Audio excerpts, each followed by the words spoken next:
Diyan Yun.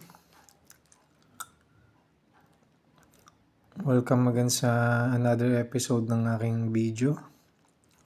Ayan. UDH Vintage Hunter. Ayan. So, nakikita nyo nga pala ngayon dyan ay isang treasure box. Bale, 1920s, sabi nung nagtitinda. So, medyo matanda na siya.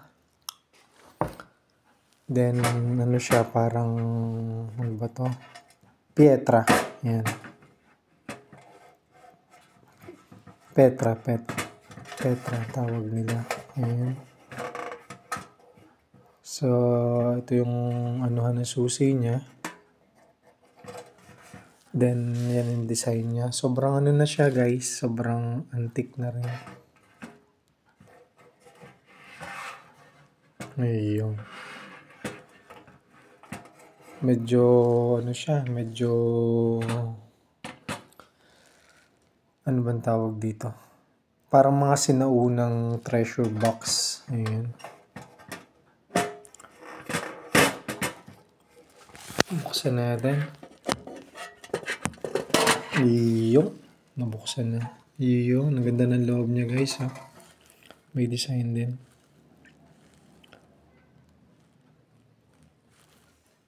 Yan ang kanyang susi.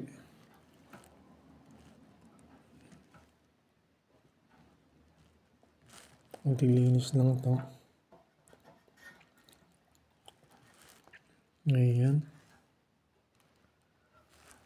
Sobrang antik na niya.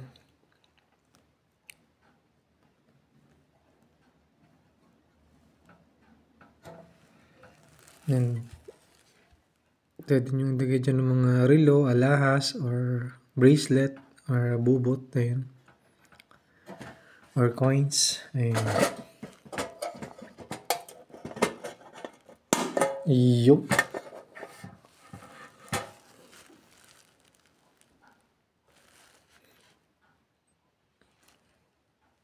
Kung mapapansin nyo, mga Italiano talaga mahilig sila sa mga mga sinaunang mga bagay o sinaunang mga collection, mga item. Ayan.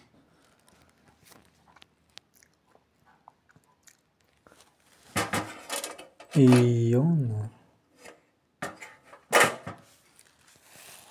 Yan bali yung nabili natin sa Mantoba.